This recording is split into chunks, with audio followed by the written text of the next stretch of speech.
Welcome to Some Things Considered, the podcast where we are obsessed with story.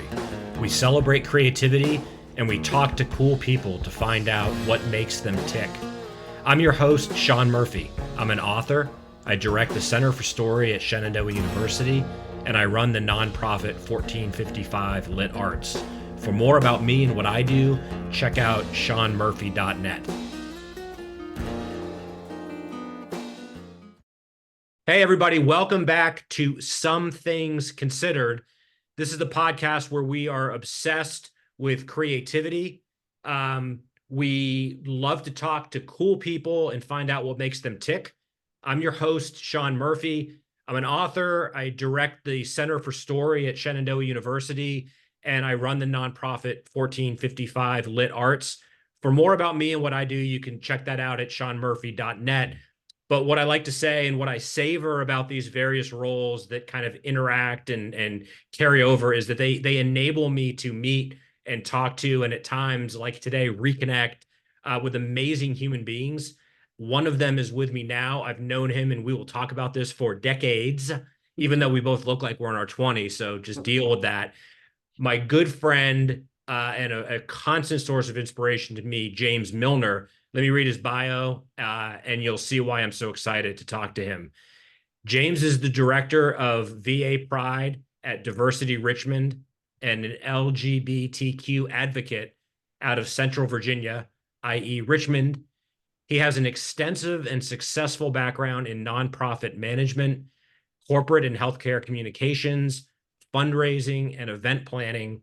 His superpowers include being a connector of people, organizations, and ideas. And folks, trust me, that barely scratches the surface. But James, great to see you, and thanks so much for being here. This is such a pleasure, Sean. Thank you so much. So look, I'll try not to do the old thing that we always fall back into and tell old stories, because we're trying to talk about some current events, but I'm sure folks listening will get a flavor of our friendship because we just can't help but go there. But as I told you a few weeks ago, when you were gracious enough to accept my invitation, there's never an inopportune time to talk to you, especially considering what you do, its relevance to like our day to day, and shining a light on how inspired people can tell their stories. That's always valuable. But for me right now, especially in an election year, I do feel a sense of urgency to start taking some deeper dives on the very broad topic of maleness, like with a capital M. And to me, without wanting to either oversimplify or overcomplicate it, I think this notion of maleness and especially toxic masculinity, which I think you have to kind of toxic masculinity, it's at once totally discussed, and yet I don't think it's discussed in ways that are positive enough or go deep enough into what is going on behind these pathologies. So I'd love to start there if it's okay, and just ask you right out of the gate. If I were to say to you, James, how do you define maleness? And how has it differed in the decades we've known each other? Oh, wow. How would I define maleness? Huh. Um, well, I mean, there's certainly the biological definitions of it, correct? Right. But I think and I think you could look at it a number of different ways. At least I think you can look at it from the perspective of societal roles of men in, the roles of men in society, and sort of those historical traditional roles that men are expected to play: the protector, the provider, the sort of dominant figure in society. But it's really interesting, as a gay man, my definition, a gay man with blue fingernails at the moment. So you're going to talk about masculinity. Hell yeah. But I think I had to redefine what, when I came out, and as through my journey as a gay man, what maleness meant to me was a very different thing than I think it might be for cisgender heterosexual men, especially experiencing the same sex attraction to other men. So the role of men in my life is vastly different than it might be for people who are not gay. Um, there is, but there has, when I look back on my life and the role of men in my life, whether it be my father, my brother, my fraternity brothers, um, all of whom were sort of in that traditional male role for me, of heterosexual, cisgender, straight men, and then coming out and realizing that there's a whole other definition of maleness within the gay community, where these people became my partners, my sexual partners, my friends in different ways, and with a tie that bound us in a way that I was not connected to other men, prior to me coming out. Um, I don't know if that really answers your question, but it's kind of a rambling answer, but No, that's no, it's perfect and appreciated. I kind of wanted to set the tone with, and I think you hit on the key thing. I didn't have any expectations from your answer other than I think the key notion to me is how do we define maleness? It's like you got all day. It right, can't be and it shouldn't be reduced to how big your muscles are or any right. other number of ridiculous stereotypes. But I think one of the things that makes your personal story and your journey so interesting and applicable is that you not only have kind of navigated a 20th century old school reality, navigated that successfully, come through stronger, happier, healthier, but then you made it a point. You were drawn to advocacy and have now dedicated years to working nonprofit, raising awareness. Talk a little bit about the intersection, right, between your personal journey and your professional journey and how you kind of see your maleness or your individuality through these roles.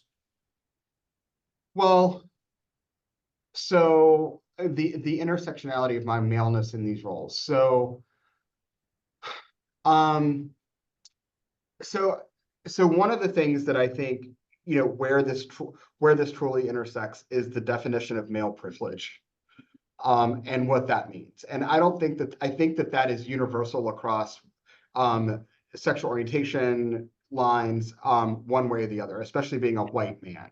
Um, and so privilege exists within the sort of heteronormative definition of maleness, but it also definitely exists within the gay community, as well. And the more that I delved into the advocacy work, the more I recognized that, and frankly, it wasn't even, so the more I delved into the advocacy work, the more I realized that there comes tremendous power with being a white man. Um, um, and and but also, um, this notion that it just insulates you from so much. And even within the straight community, even as a gay man, the fact that I'm white and male also makes a difference in that, when I show up in places, um, um, that are more heterosexual. And so I think that society views men as, in very different white, views men, Yeah. in a very powerful figures. And, I think that translates across everything that I do. Yeah, and I think you really you hit the nail on the head, I think, as it relates to what I kind of teed up at the beginning. Like in an election year, you can't open a newspaper or a news site or really any cultural, online source without at least seeing a reference to woke, to masculinity, to the notion of these angry men, incels, Yeah. the whole thing. So I'm curious, like, how do you deal with advocacy, but also kind of grappling with, even as a white male, um, people that somehow seem to think that their historical privilege is being taken away? I think that's at the root of some of this like disconnect and anger. And some of us see it very clearly, but on the other hand, the fact that it's such an issue, clearly a lot of people aren't seeing it clearly. Yeah, I mean, I think, you know, to think about it, when you said, the incels, and I think, I think about, some of the, especially some of the images from January 6th of these men, this rage that existed, among them. And where does that come from? And what is it that's driving that? I mean, and you're right. I mean, the fact, I mean, still, I mean, even as much progress as we have made of, I think, becoming more inclusive and aware of the role and the importance of women in our society and our politics and everything else, that is still very much dominated by men. Yeah. Um, and and I think, some of that it's interesting because you see the power that women have when they vote. It's not white men that are winning elections for people. It is women Yeah. that are driving our electorate right now. And I think men feel that sort of power that they've always had, that grip that they've always had in politics, on social issues and everything else, slipping away. And they are, you can just see the desperation that they have in trying to hold on to it. Um, and this concept of wokeness, that somehow that implies a weakness, but those terms are coming from mostly men that are just horribly intimidated. And it's ironic in the sense that it is that I think this attack on quote unquote wokeness is emanating from a place of weakness, from a place of fear. To me, the concept of being woke, as they want to define it, actually requires a whole lot more strength, a whole lot more intelligence, a whole lot more effort than it does to not be woke. Yeah, and once again, I think you've nailed, the crux of the matter, which is yes, it's coming from a place of insecurity, fear, how narrative is used in defining these stereotypes of gender, and how we view ourselves, or how traditional roles have been established by media and movies, in the entertainment industry. And I think looking at it from a political lens, it's always easier to get people riled up and make them feel like they're special. And I think the one thing that I struggle with when I look at the side that is promoting inclusivity and fighting against or pushing back against white straight men trying to, exert their control and their dominance, is rather than, necessarily shaming people, might we try re-engaging with more positive, like, so reevaluating and redefining what a man is, and showing how things like wokeness and DEI are very integral to the whole American experiment as we define it as a melting pot, e pluribus unum, all of Yeah. that. I don't know if we've all done a good enough job actually recreating the story to our advantage. Am I being too harsh on? Because I know it's a lot harder to clean up messes than it is to create them, but I think we could all do a better job of owning that narrative. Oh, for sure. Redefine what, but I think, Sean, one of the things that is driving that, this sort of rage and this desperation of, from that one particular part of society, and the one part of our political spectrum, is the fact that we are actually trying to redefine what maleness is. And it's the idea that that men can't be sensitive, that men, and this is something, it's very easy for people to sort of say that, oh, gay men aren't real men because they're feminine or they're sissies, like, but even before even little kids, before they grow up and before they even understand the word gay or the word queer, you were called, or like, a sissy when you were little. if you exhibited any sort of feminine traits, or you were emotional, or you got caught crying on the playground or something like that. And, in popular culture, in the media, we're starting to see, more of, I think we're starting to see more, a broader spectrum of what it means to be a man. Um, and that's what's really driving this, this really, really fierce opposition to anything that challenges the notion of the man as a head of a family, the man is the breadwinner, the man is the strong person, the man is the hunter, the man is the provider, Right. all of those types of things. I mean, I grew up, in a relatively rural area with a dad that was all of those things. I mean, he was the quintessential man. He was a gentleman. He was a hunter. He was a provider. He was all of the things. Yeah. If you looked up the definition of what the perfect man would be, you can kind of envision someone like my father in that. And, and I could tell as I was growing up, the disappointment, and I think the fear that he had when he realized that I was not going to be that same definition of man.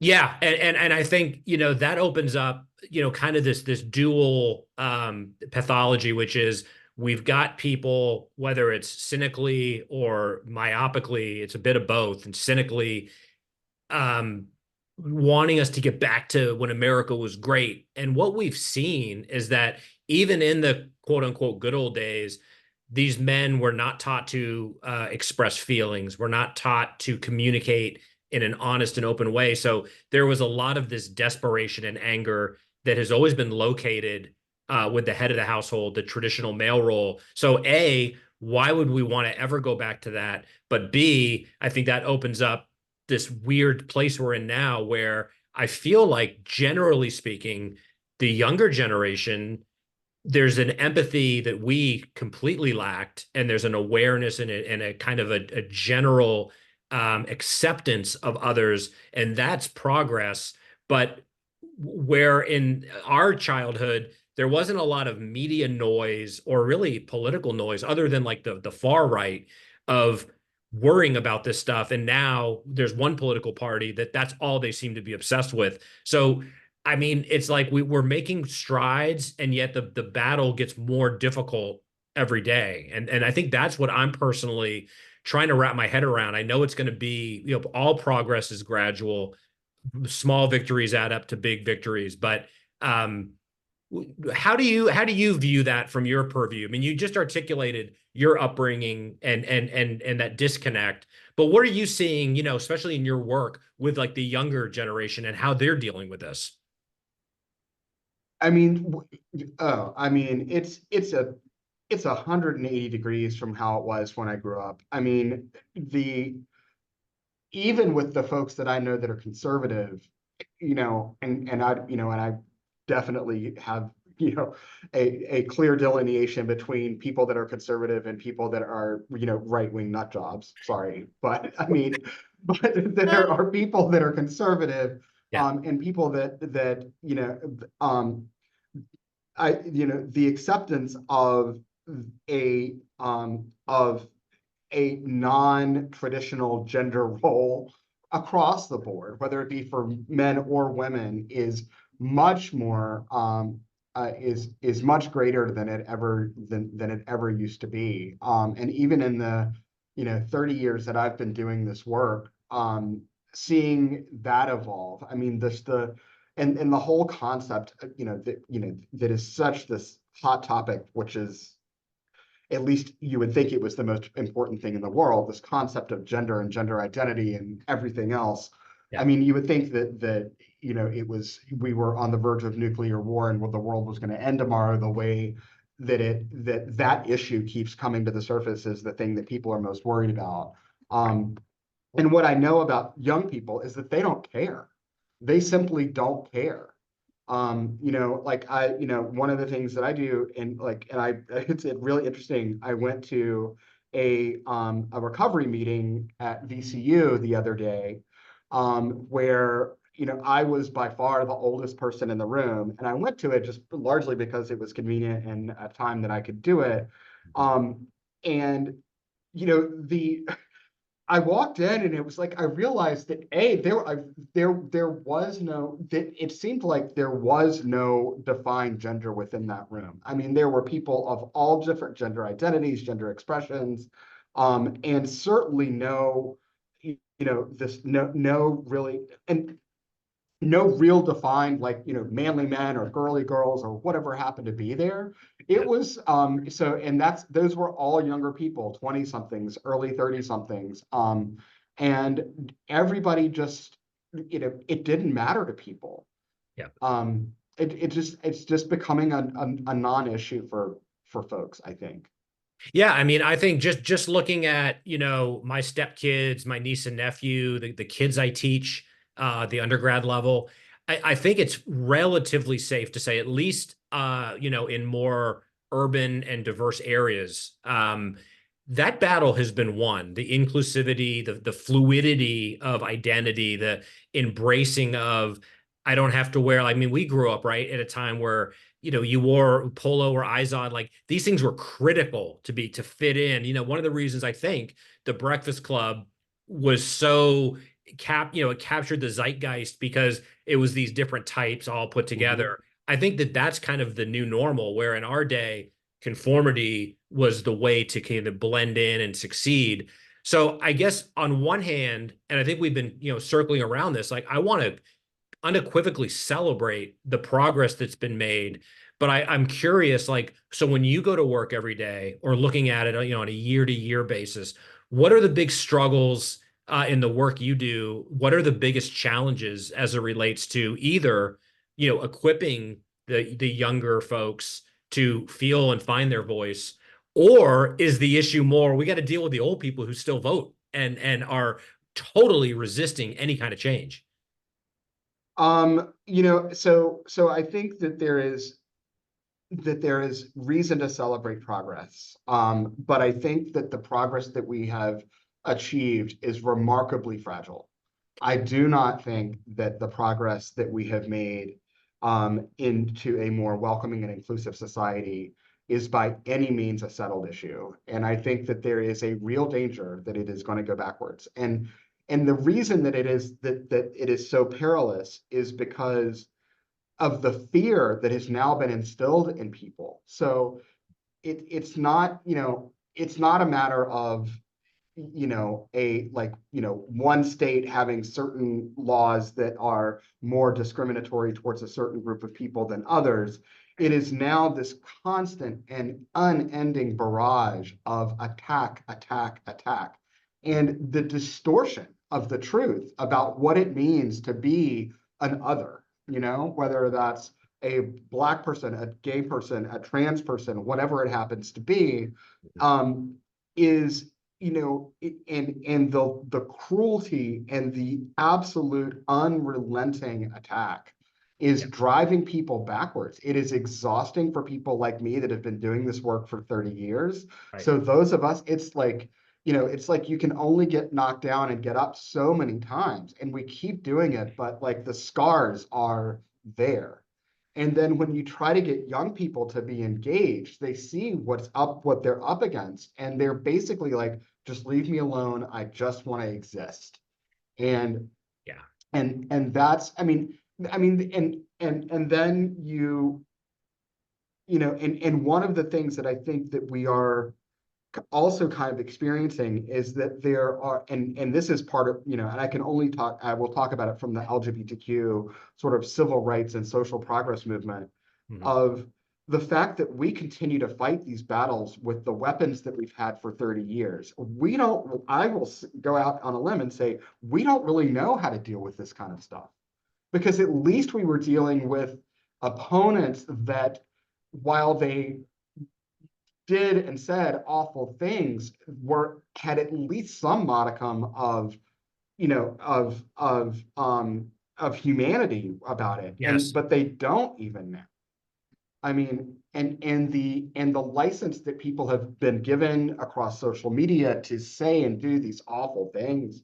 I mean, you look at Twitter, and it's just become this cesspool of hate and everything. I mean, who's gonna identify themselves and say, I'm gonna try to fight back? How do you fight that? I mean, it's like shooting bullets into a blob of, silly putty. It doesn't do anything. It just gets absorbed. Yeah, thank you for all of that. It's really illuminating, and I'll say you made me think, and frankly, this is never really far from my mind. But I remember maybe 2012 or thereabouts. There was some feathers ruffled. If I remember, I think it was the Clay Aiken, but it doesn't matter. But the guy that was like, women can resist the rape, and there was a tremendous pushback, and the Republicans really suffered for that. And I just remember thinking, I don't think I would. Well, I definitely wasn't intentionally being smug. I was probably very naive, but I remember kind of celebrating and saying, "This is the last gasp of these old, bitter white men." And progress is just going to render them, they're going to be swept away in their own, tide pool of misery. And I think what we saw in 2016 and what we've seen since, abetted in great part by social media, was, I think, speaking only for myself, really underestimated the number of people out there that were disaffected and angry and vulnerable to this kind of hate. And I feel like before social media, there was the proverbial angry guy in his basement. And what social media did, I think, as a former tech analyst, I wrote a lot about the technology, and social media is going to help democratize content. We're going to be able to rally. There's truth in that. But what it's also done is it's enabled these outcasts and miserable people to find their folks. And so there's this bravery with this bizarre online anonymity. But to your point, whether it's Twitter or comment sections, op-eds, like, letters to the editor, there's this vitriol that I wonder, has it always been there, or is this being stoked by Trump, et cetera, Fox News, and social media is just gasoline for all of this? Yeah, I mean, I think that yeah, I fully agree. For years I kind of thought, just get through this. This new generation of people are coming up, and they have a very different worldview than their parents did. Um, and while I think that that is true, I think one of the other things that, sort of opponents of social change and of progress, of humanity in Yeah. general, have done very well is they have been able to fragment that group of people. And I think some of it's intentional. I think some of it just happens by accident. But one of the things that keeps people from engaging in the political process, for example, is that they look at a political candidate, and let's just take Joe Biden, for example, Yep. who arguably is the most pro LGBTQ president that we've ever had. And but because of some of his other policies that are less progressive than others, you have this progressive group of young people that are like, screw that, and so it's like they don't under they I mean, I don't want to be critical of that, because I always want people to be, firm in their beliefs and to never compromise Sure. their integrity. But, you have to realize sometimes that there are battles that you can fight today, and there are battles that you can fight tomorrow. But that if you don't show up for the battle that is being waged at the moment, then you might not be around to fight the other battles later. And so, yeah. Yeah, I mean, again, calling out my own naivete. I remember, after Bush Gore in 2000, I came away from that licking my wounds, like so many of us, and thinking, well, at least now the whole both sides are equally bad. At least we've put that to bed. Wrong. And once again, I mean, I want to like high five you, because I think you've gotten really to the crux of something that I really obsess about, and I don't think that I know there are answers. I know there's no easy answers, but I think what you're talking about is also kind of this notion of what stories are we telling? And I think if your story is that from one side of the political fence, you should be angry. You know, the world's trying to take away your privilege and take away your rights. And then the other side is we're trying to be inclusive and we are trying to be sensitive to issues that cover a myriad of class, race, gender. It is harder to keep that big tent on the same page. And I guess I recognize we shouldn't be on the same page. But to your point about progress and you know, having a sense of let's win the battles that are right in front of our face and continue to work. I think you just threaded the needle about having hope in our younger generation for all the reasons we've mentioned, but also some frustration with people that are a little bit newer to politics. That are like, if you can't make me happy, I'm not voting at all. And it's how do we deal with that? I mean, I don't know. I mean, I see, you know, a lot of, you know, which actually really, you know, really scares me is that, you know, you're seeing, you know, people that are engaged in the political process, but they are desperately looking for a different candidate, you know, and not recognizing that if you're not voting for the, you know, one of the two top, you know, either or Republican or Democrat, if you vote for somebody else, you're helping the cause that you whichever cause it is um that you oppose. So um you know, I think, and you know, this is one of the things that I struggle with, which is that, you know, at my age and having done this for years, and it's so bizarre for me to think about, like, you know, I was thinking about like what is it? It was 35 years ago that we were in college, you know, like I mean, holy crap, like, you Right. know, like, Yeah. um, but you know, I think about how long I've been doing this work, and I try to think about, well, who comes after me, right?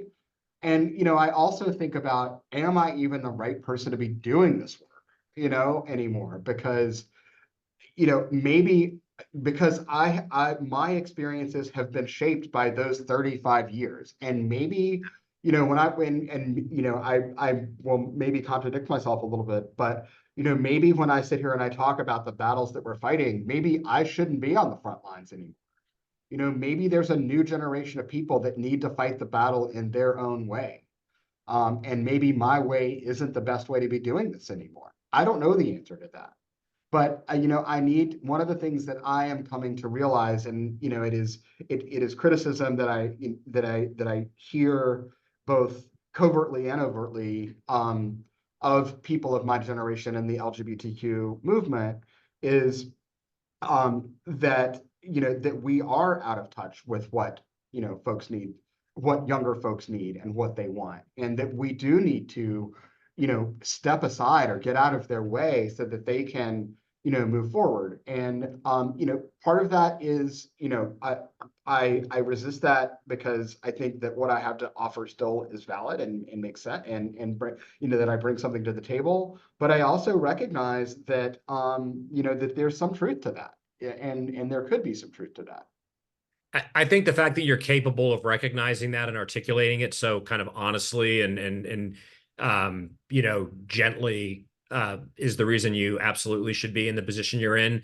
And I would say from my perspective, you know, if this was the issue that we see, whether it's the Supreme Court or older politicians that no one ever wants to leave the throne, that's one issue. And I think that's always going to be a struggle between the new, you know, generation and the older. But what I think we're both talking about is, are there, you know, people that are both willing and able to fill the shoes that you wear and assume the leadership with that kind of a vision and do it in an effective way? I think that's really what is a horrifying prospect. That um, out of all the things you've said today, the thing that I have a tremendous empathy hearing, but also a tremendous concern is this notion of exhaustion, because I think that's also that's Yeah, part of the strategy, right? From the people that are, whether we're talking about the news media writ large, a certain political party, yeah, um, those like Elon Musk and the Joe Rogans, the people that are feeding this anger. There's a very calculated effort to just render people apathetic, because when people aren't paying attention or aren't engaged, that's when it's easy to move yeah. in and reclaim these large swaths of whatever it is they want.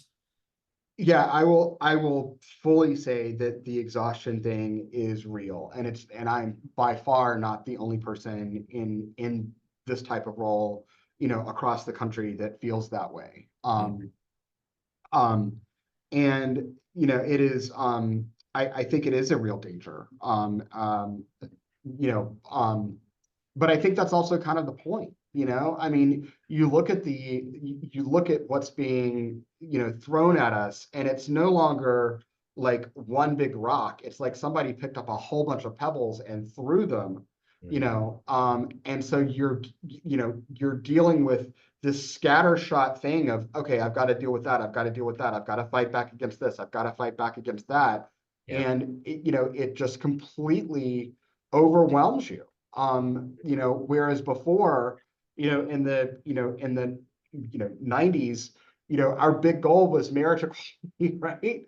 Yeah. Like we had this one thing, and there were people that were fighting back against that, or like in the healthcare, in sort Yeah. of the in healthcare, needle exchange or things like that, that like Hmm. you could, there were these goals that you had of making things happen that were kind of these progressive, if we can get these things to happen, we will have succeeded kind of thing.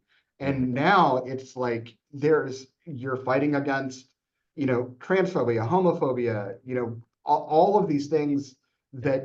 that come up every single day. And it's like following a very, you know, rapidly bouncing ball.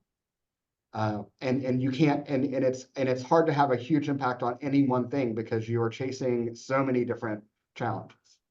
Yeah. So let me put you on the spot and say, if you could give advice, whether it's to me, any wannabe advocate, anyone in a position of power, what are you not seeing that you'd like to see more of, or what advice would you offer? And if the answer is I don't know, because I kind of fall on that, but I'm just curious. I want people that are listening right now that are like, I'd like to help or I want to get involved. Like, what are some of the things that you'd identify as, here's how we'd make a big difference, starting, say, with this election? Um, so one of the things that I will tell you is that frustrates me and I think this is true, in the LGBTQ advocacy world, and I think it is true sort of in the political world in general, is a sense um, of what's the word I'm looking for? An apathy, but not necessarily apathy, but um, this sort of Pollyanna viewpoint that things are going to go our way. That things can't be, that, surely people are not going to follow this or vote for that because it is so insidious. Like there's no way that that can happen. Or that, you see these things where it's like, oh, just wait, the blue wave is coming. And it's like, do you have any idea how close we are to utter disaster? And this not unwillingness, this, again, not to repeat myself, but this idea that I don't think that we have fully accepted how awful those that oppose us can be.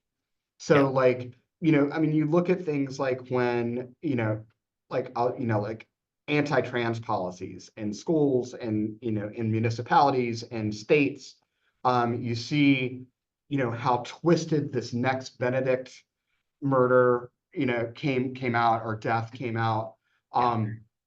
and how what originally, and you just can't imagine how inhumane people can be around something like that, to use it and leverage it as a political cudgel, and to use it, and not just as a way of dividing people, but to mentally and emotionally hurt people.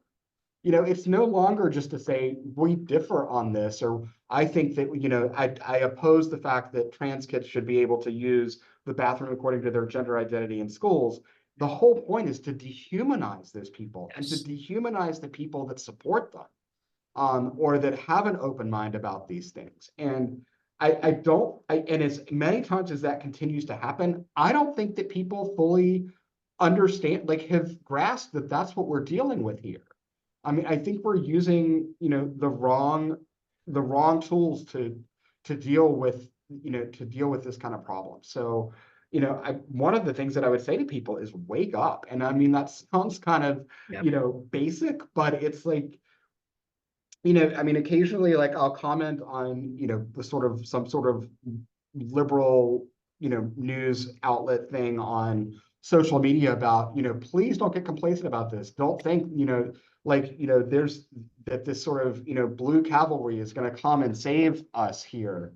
Yeah. And I get all this pushback. Oh, you're just being negative. You're just being, I'm like, no, I'm being truthful. Like, because I've been around long enough to see how quickly all of this can go away. And I know how hard it was fought for. And I think, this notion that um, that that the American people and the American electorate is going to somehow magically wake up to Yeah. and be like, oh yeah, we need to be more accepting, we need to be more inclusive, we need to be all of these things, and we're going to vote for people that express that. It's not going to happen. Yeah.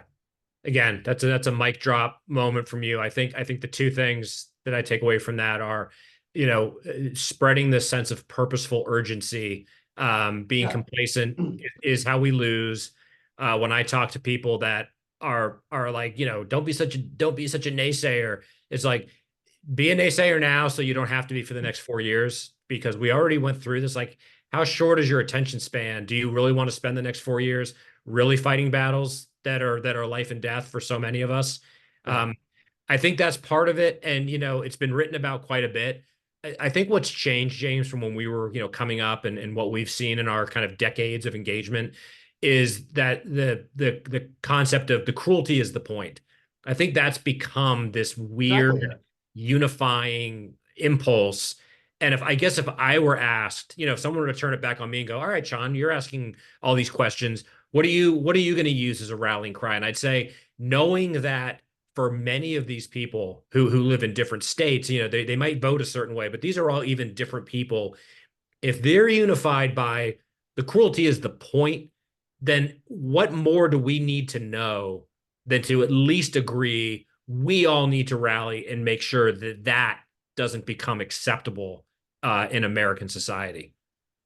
Well, I think one of the things, and you and I want to be careful in how I say this because I don't want to hurt people's feelings, but I think that there are people that I know that are, that identify themselves as conservative, um, who are also not living up to living up to their best selves, in the sense that they will overlook this cruelty in supporting people that align with their economic policies and their sort of worldview policies, um for the sake of the power that exists there. And that's really frustrating to me.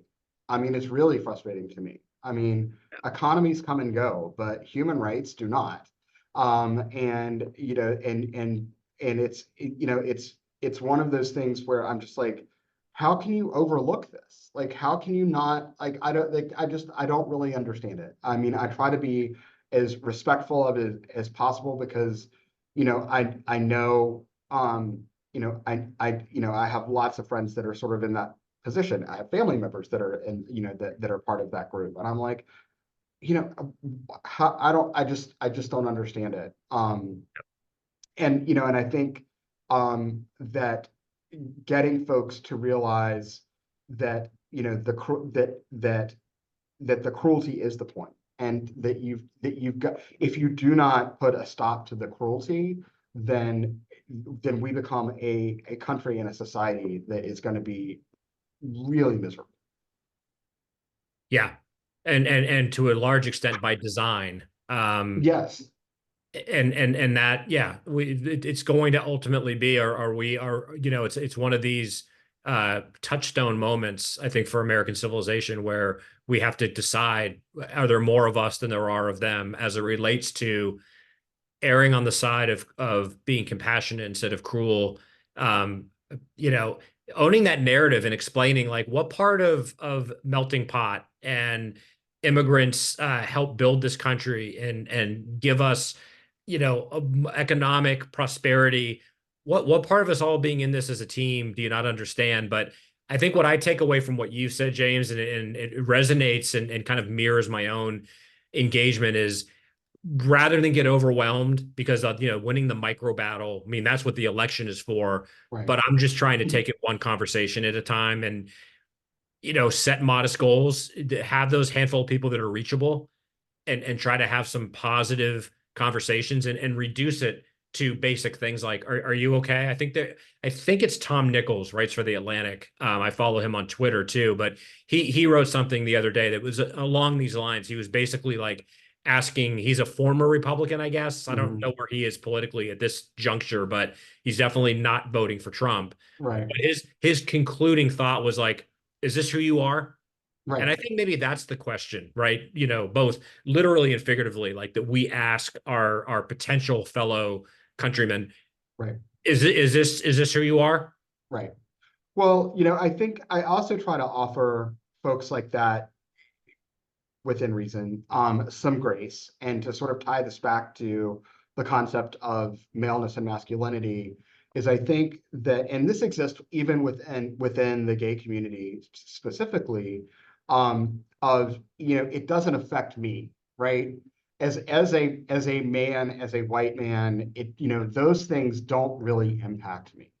Um, and so the urgency that they may feel around that, or the priority that they may place on some of those issues and how they impact more vulnerable people, because they exist, and this is something that cuts across even socioeconomic um, um, lines, and you see this in sort of the you know more economically disadvantaged white men that vote for Trump, that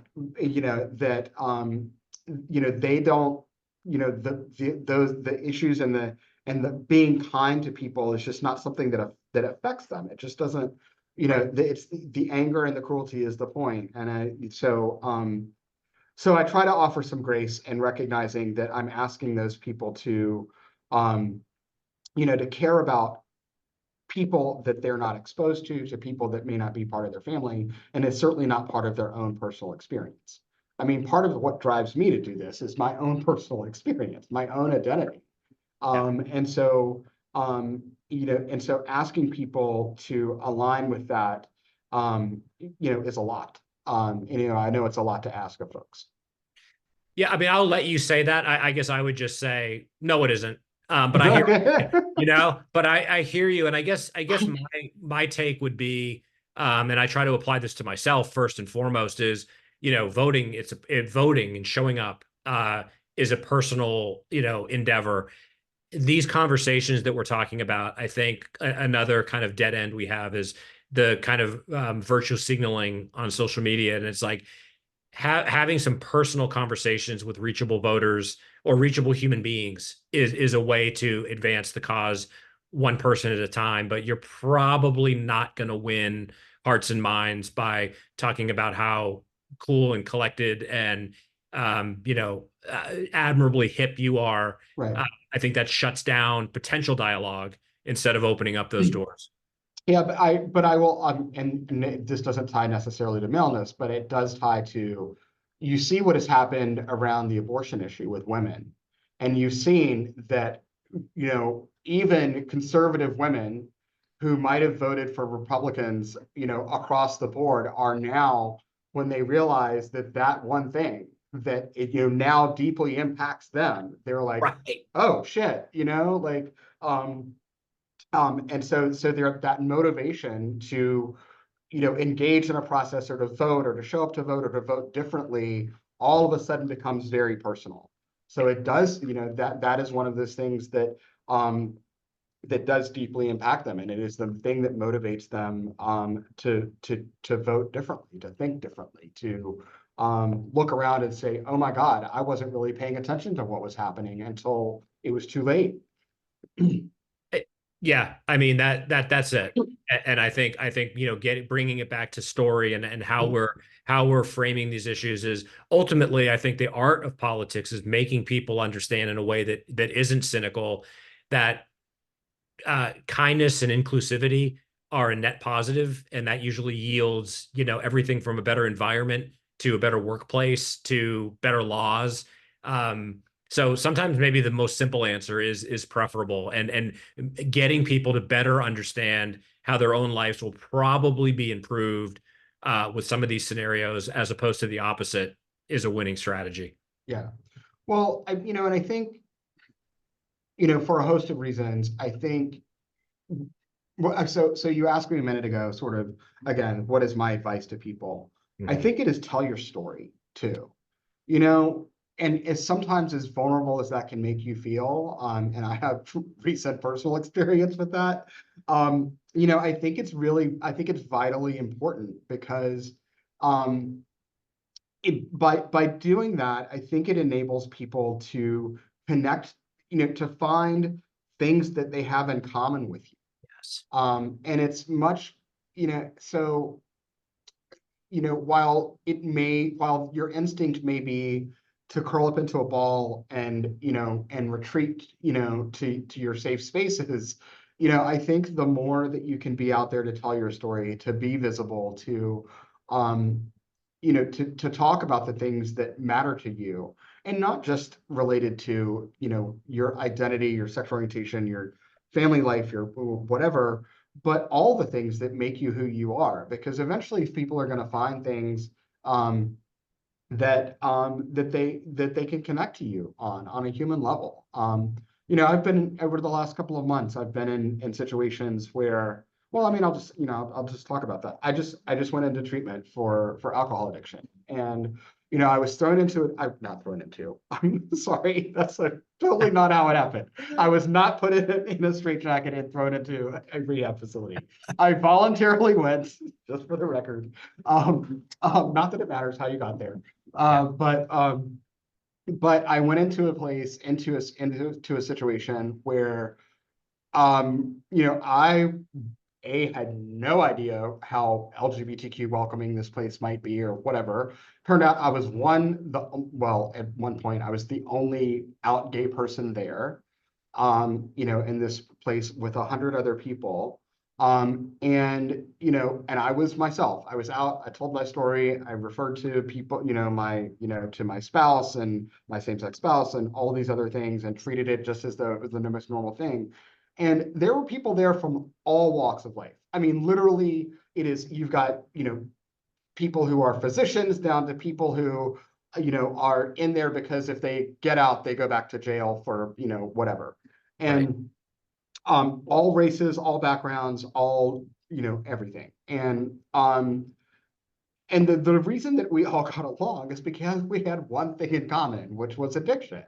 Yeah. And we had, and remarkably across all of those lines, and I don't mean to use addiction as the thing that ties you, but I'm getting to the point, which is that, there was a commonality in all of our experiences there that didn't matter how you identified, and that bound us together and enabled us to have open and honest conversations with each other. And so, I think that there's real truth, real value in telling your truth, and to being, and to sharing your story with people. Amen. James, I'll just say that, I obviously am familiar with your story. I am both aware of and inspired by, and I think you're really dropping some huge truths on this whole notion. I couldn't agree more about how telling stories is everything. It can break down barriers. It can invite conversation, and it's the opposite of shutting down and lacking engagement. And I think you also get at a big thing, which is when when we find ourselves fighting a similar battle, of course we can see commonality and common goals, and find solidarity. I think the bigger issue that we all have, the bigger battle, is that we all need to recognize, as human beings, we all are in the same fight, and it is to leave the world better than we found it, and to make it a little more kind instead of a little less kind. Um, but boy, certainly your I wouldn't say your story, right? We talked about this before we came on the air. Your stories continue to evolve like all of ours do, But I think what I've always admired about you, James, is, partly by inevitable, the reality of who you are, but circumstance and a combination of factors, your story has tended to organize and inspire and motivate people. So you can't be defined by one act or one thing, but the common theme, as I've known you through the decades, is this inspiring positive change. So it's incredibly worthwhile for me. It's a great opportunity that I welcome to be able to share this knowledge and wisdom and compassion with anyone that's listening. I don't know what else to say other than we should check back in maybe as the election winds down and check each other, measure progress, and certainly a postmortem after hopefully good things happen in November. But more to come. But I'll certainly be happy to leave you with some final words of advice or anything you want to leave us with. Oh, wow. That's kind of putting me in the spot here. Hey, no pressure. No, I mean, well, first of all, so thank you for this opportunity. It's great to have this conversation with you. It's not unlike the conversations that we used to have in college, at all. And I always really appreciated that, that you brought that to my college experience of being able to have these kind of intellectual, very thought-provoking conversations. And you've made me think about a lot of things. But yeah, I mean, it sounds really stupid, but just be good people, just be kind, be open-minded, this concept that, and, don't be afraid of things you don't understand, look at it as an opportunity to learn something, whether that be about, maleness, gender identity, sexual orientation, whatever it happens to be, don't be afraid of the other, and it's because it's not, there's a lot of beauty in having experiences with and with people and concepts that you are not familiar with. I mean, what a great note to end on. Wise words, beautiful words from a very wise and beautiful man. James, to be continued as always, but again, thank you for coming. There's so much here for people to absorb and be inspired by. You have my enduring gratitude. Folks, thanks for checking out Some Things Considered. To find out more, including how to be a guest, you can go to seanmurphy.net. And remember, we are obsessed with story and celebrating creativity. We want to advocate for the arts and creativity and compassion by any means necessary. Drop us a line, get involved, be a good person, and support our creatives and people who are doing the good work in the trenches who make our lives much more worth living. We'll see you next time.